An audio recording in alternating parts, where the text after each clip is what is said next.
Hey everyone, Mr. Holinsky. I am so excited to be kicking off March is Reading Month, one of my favorite months of the year. You guys all know that we've been doing Disney Hillcrest all year, where we're going to keep that thing rolling right into March is Reading Month. During the month of March, we get to celebrate reading books, and books are so amazing.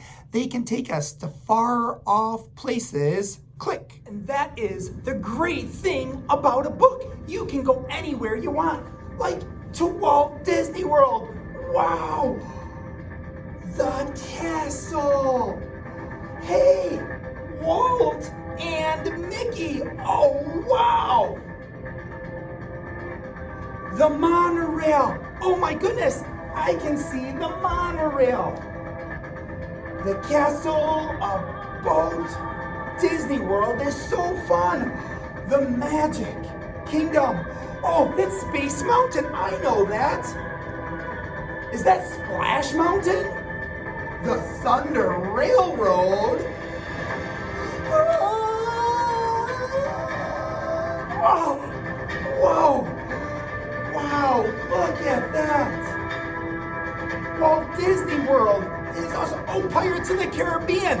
I saw the movie. Ooh, look at it at night. What a fantastic sight. Books can take you anywhere where you want to go, even to Disney World and the Magic Kingdom. Wow.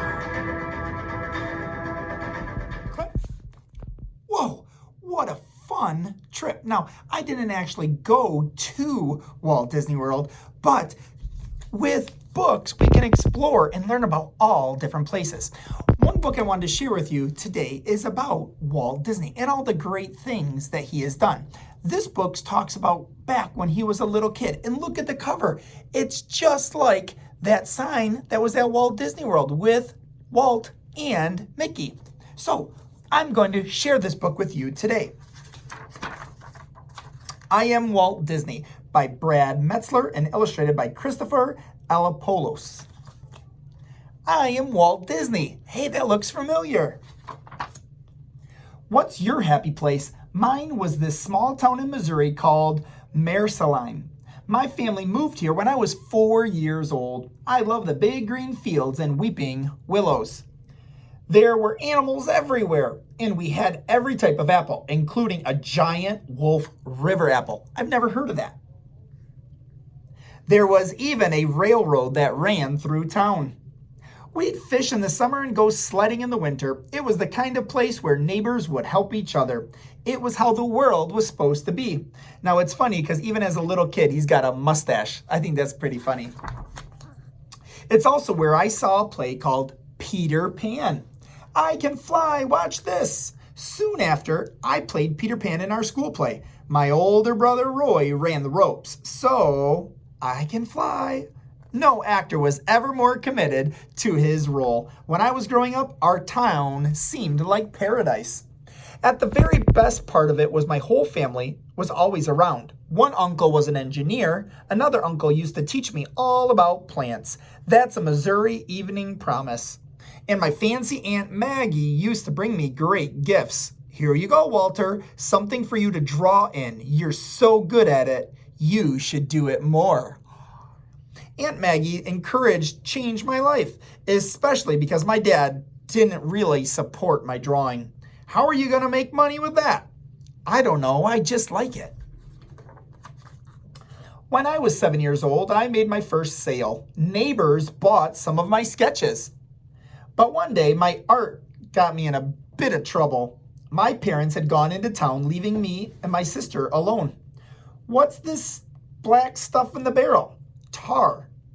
It's kind of thick and goopy. Think we can paint with it? See, you sure that's a good idea, Walt? What if it doesn't come off? Oh, it'll come off. Watch this.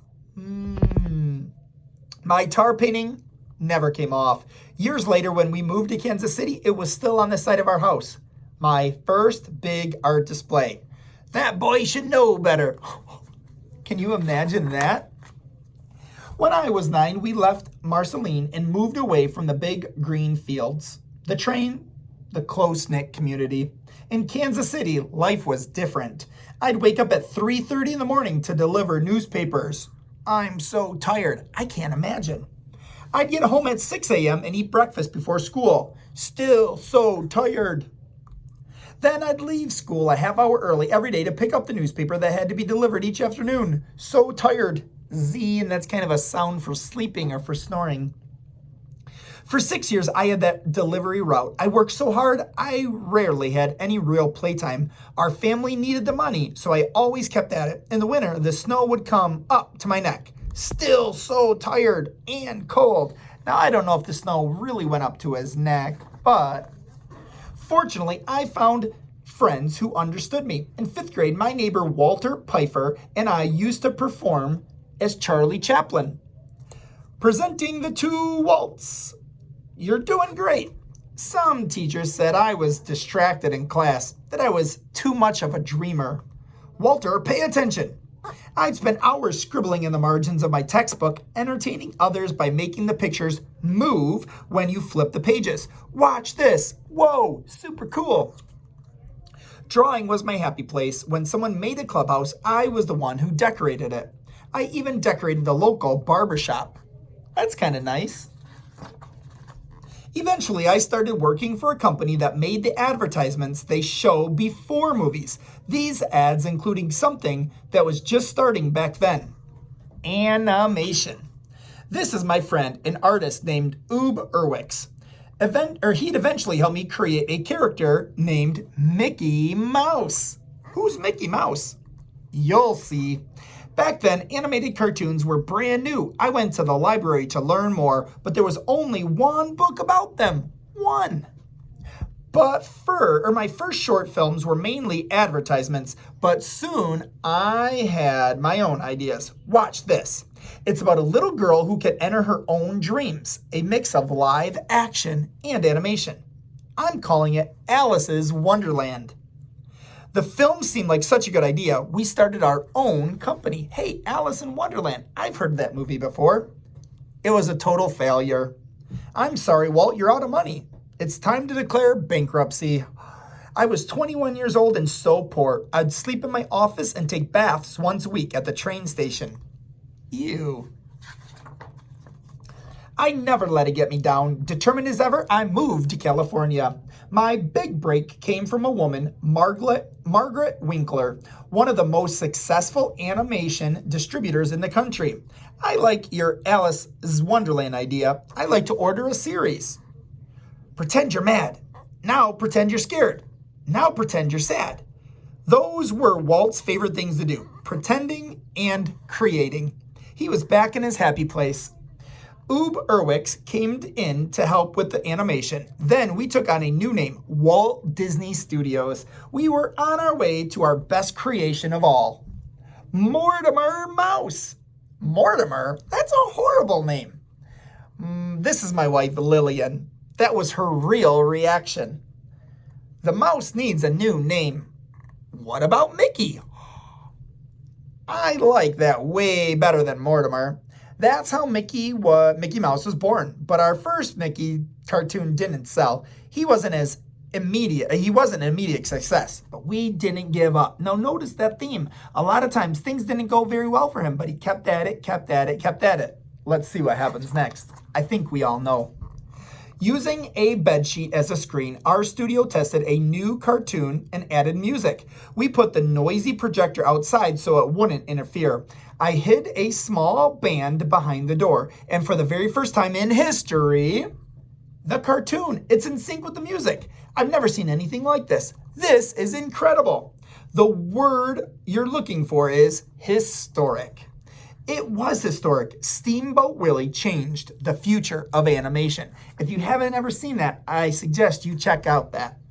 On November 18th, 1928, it premiered at the Colony Theater in New York. Did the audience like it? What do you think? Whoa! But do you want to know the real secret of Mickey's success? Our animators.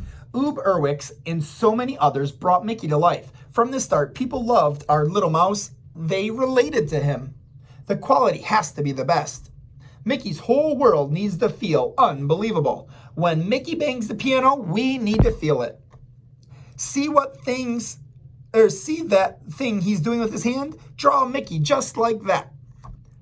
The world could feel scary, but a Mickey Mouse audience has found a character who took to them to their happy place. Walt called it personality animation. The audience had to know how Mickey felt and even how the piano felt. Plus, there was a secret that the animators knew. Walt was Mickey, and Mickey was Walt. Both fearless, both resourceful.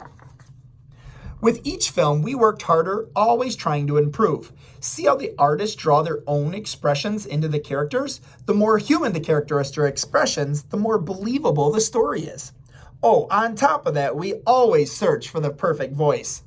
Mary had a little lamb. Ha, this guy on the radio is singing in a goat voice. That's our talking duck. That's how I found Clarence Nash, the voice of Donald Duck. Back then, people didn't take animation seriously, but we did. By 1934, I had one of the biggest ideas ever. Instead of just a short cartoon, we're going to do a full-length movie. It'll have a princess who loves animals and talks to them. And she lives with a wicked stepmother who's jealous of her. You know what that one is? But when she escapes into the forest, she finds a family of dwarfs who make everyone laugh. Did you know some of the names that were considered for the dwarfs were Dirty, Blabby, Puffy, Baldy, and Burpy? For real? Burpy? And in the end, through her love and dedication of her dwarf family, she lives happily ever after. For 3 hours, I acted out the entire movie, every single part. The only question was, would anyone watch a movie-length cartoon for almost 2 hours? I think you all know the answer to this one. Snow White and the Seven Dwarfs in 1937, Pinocchio 1940, Dumbo 1941, Bambi 1942, Cinderella 1950, and Peter Pan 1953. They would, and I know you guys all have as well. Over time, we made more than movies. On Sunday afternoons, I'd take my daughters to the Griffith Park merry-go-round. There's nothing for parents to do here. You have to go to a place where the whole family can have fun. I started studying amusement parks and historical sites. Our plans grew quickly. We can divide up the place into different lands. We'll include worlds of yesterday, tomorrow, and fantasy. What about today? No, nothing of the present will exist there. And then when you walk in, what will it look like? Main Street, USA. I can see it now. Oh, and we should add a train. Is he talking about the park or his hometown? I'm not sure there's a difference. Our goal was to build the happiest place on earth. And that's what we do at Disney Hillcrest. We called it Disneyland. Did you know that Walt was the first one to ride the attractions? On opening day, parts of the park ended in the dirt since we didn't have the money or the time to complete it by then. But to me, Disneyland would never be completed, not as long as there would be imagination. Around the same time, we expanded into television, creating shows aimed at the whole family. Of course, we're still making movies. Silly old bear. But of all the things I built, one of the very best things was the California Institute of the Arts, a college dedicated to building a community of artists. Today, Cal Arts train the next generation of creators in art, design, film, music, theater, and dance. Are arts your happy place? Maybe you'll study here one day. In my life, the best memories came from my childhood. There were peaceful days, happy days. It wasn't a fantasy land. It was a real place with real people, just like we have. We don't all have happy days every day, but when you stop being a child, when you stop dreaming, as Peter Pan taught me all those years ago, think of the happiest things. It's the same as having wings. Did you know that Walt Disney won more Academy Awards than anyone else? 32 in total. He was also won the Presidential Medal of Freedom, the highest civilian award in the United States. See the signature? It's modeled on Walt's, but this was far more loopy. Hey, we have that writing all over our building. The author of this book surprises his kids once a year by driving straight to Walt Disney World Resort instead of school. How cool is that? For real? As Walt planned his Disney World, he also imagined a way to help cities. He called it the Experimental Prototype Community of Tomorrow, Epcot. Though the plans for this site eventually changed, the park that was built stands in its honor. Now, I want you to think of your happy place. Got it in your heart? I promise you will never leave you. If it is your own magic kingdom. Our greatest dreams are always a part of us. They nurture us, especially when we nurture them. We can all use some magic in our lives. If you look, it's there. And when you let that magic into your heart, you can fly. I am Walt Disney, and I know that the person who makes dreams come true is you. And here are a lot of the Disney characters. Now, what a great story and message. And so we are so excited to be kicking off March is Reading Month. So you are all going to be getting a calendar that has all of the days and different activities we're going to be doing. And all throughout the month, we're going to encourage you guys to read. Our goal for the month of March is 5,000 books. Now, if we reach that 5,000 goal by the end of March, you guys are all going to get a reward. Now, you've been voting on Friday and today for what it is. Maybe I have to dress up in dresses. Maybe it's popcorn and movie for everyone. Maybe it's work on the roof. Maybe it's film and sing in a music video. I don't know. I'm so excited to see what you guys picked. But overall, again, books are magical things that can take you to any place that you want to go. So during the month of March, I hope you have a lot of fun reading, and these books take you all over any place you want to go.